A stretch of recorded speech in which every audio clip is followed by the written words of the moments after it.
മോഹൻലാൽ ഭീമനാകരുതെന്നും ലാലേട്ടൻ ഭീമനായി രണ്ടാമൂഴം എന്ന സിനിമ പുറത്തിറങ്ങരുതെന്നും ഏറ്റവും കൂടുതൽ ആഗ്രഹിച്ചിരുന്നത് ഒരുപക്ഷെ മമ്മൂട്ടിയായിരിക്കും. കാരണം രണ്ടാമൂഴത്തിൽ ഭീമനാകാൻ ഏറ്റവും അധികം മോഹിച്ചതും അതിനായി കാത്തിരുന്നതും മമ്മൂട്ടിയാണ്.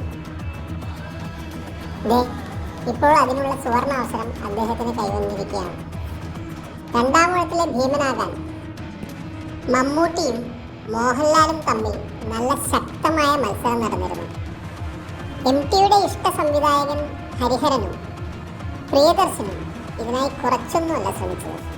ഇടയിൽ നുഴഞ്ഞു കയറി ആളാകാൻ മിടുക്കുള്ള ശ്രീകുമാര മേനോൻ എങ്ങനെയോ രണ്ടാമൂഴം സിനിമയാക്കാനുള്ള തിരക്കഥ MTയിൽ നിന്നങ്ങോട്ട് കൈവശപ്പെടുത്തി. മോഹൻലാലിനെ ഭീമനാക്കി പ്രചരണവും നടത്തി.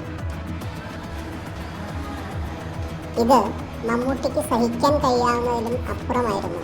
മോഹൻലാലിൻ്റെയും ശ്രീകുമാർ മേനോന്റെയും രണ്ടാമൂഴം പ്രാഥമിക നടപടികളുമായി കുറേയൊക്കെ മുന്നോട്ട് പോയെങ്കിലും ഒടുവിൽ അപ്രതീക്ഷിതമായി MT കോടതി വ്യവഹാരങ്ങളിലേക്ക് കടന്നതോടെ സിനിമ സഡൻ ബ്രേക്കിട്ട പോലെ നിന്നു. ഇതിനു പിന്നിൽ മമ്മൂട്ടിയുടെ കറുത്ത കൈകളുണ്ടോ എന്നൊന്നും ആർക്കും അറിയില്ല. നിർഭാഗ്യവശാൽ അത് നടന്നില്ല എന്നും നിരാശ ഉണ്ടെന്നുമാണ് ശ്രീകുമാർ മേനോൻ ഉൾപ്പെടെ പറഞ്ഞത്. ഇപ്പോഴാകട്ടെ മണിരത്നം നിർദ്ദേശിച്ച സംവിധായകൻ രണ്ടാമൂഴം സിനിമയാക്കാൻ മുന്നോട്ട് വരുന്നു എന്നാണ് പ്രമുഖ മലയാള മീഡിയകൾ ഒക്കെ റിപ്പോർട്ട് ചെയ്തിരിക്കുന്നത്.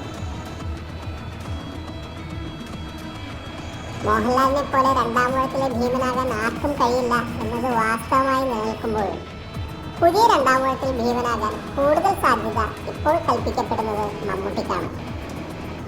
ഹരിഹരനാണ് രണ്ടാമൂഴം സിനിമയാക്കുന്നതെങ്കിൽ അക്കാര്യത്തിൽ ആർക്കും ഒരു സംശയവും വേണ്ടതില്ല. ഹരിഹരന്റെ സിനിമയിൽ ഭീമന്റെ ശബ്ദം മമ്മൂട്ടിയുടേതായിരിക്കും.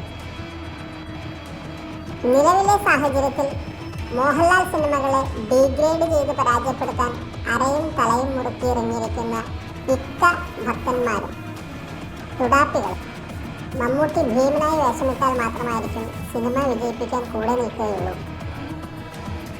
മമ്മൂട്ടിയെയും സിനിമയെയും സമൂഹ മാധ്യമങ്ങളിലൂടെ പുകഴ്ത്തിയും പൊക്കിയടിച്ചും അവർ സിനിമ വിജയിപ്പിക്കും. കോടികൾ ചെലവഴിക്കേണ്ടി വരുന്ന ബിഗ് ബഡ്ജറ്റ് ചിത്രമായതിനാൽ അതിൻ്റെ സാമ്പത്തിക വിജയത്തിന് നിലവിലെ കെട്ട സാഹചര്യത്തിൽ മമ്മൂട്ടി തന്നെ ഭീമനാവുന്നതാണ് നല്ലതെന്നായിരിക്കും നിർമ്മാതാക്കൾ കരുതുക. കൊച്ചിക്കയെ കൂടി സിനിമയുടെ ഭാഗമാക്കി മാറ്റാൻ കഴിഞ്ഞാൽ അത് പാൻ ഇന്ത്യൻ ചിത്രമായി പുറത്തിറക്കുകയും ചെയ്യാം.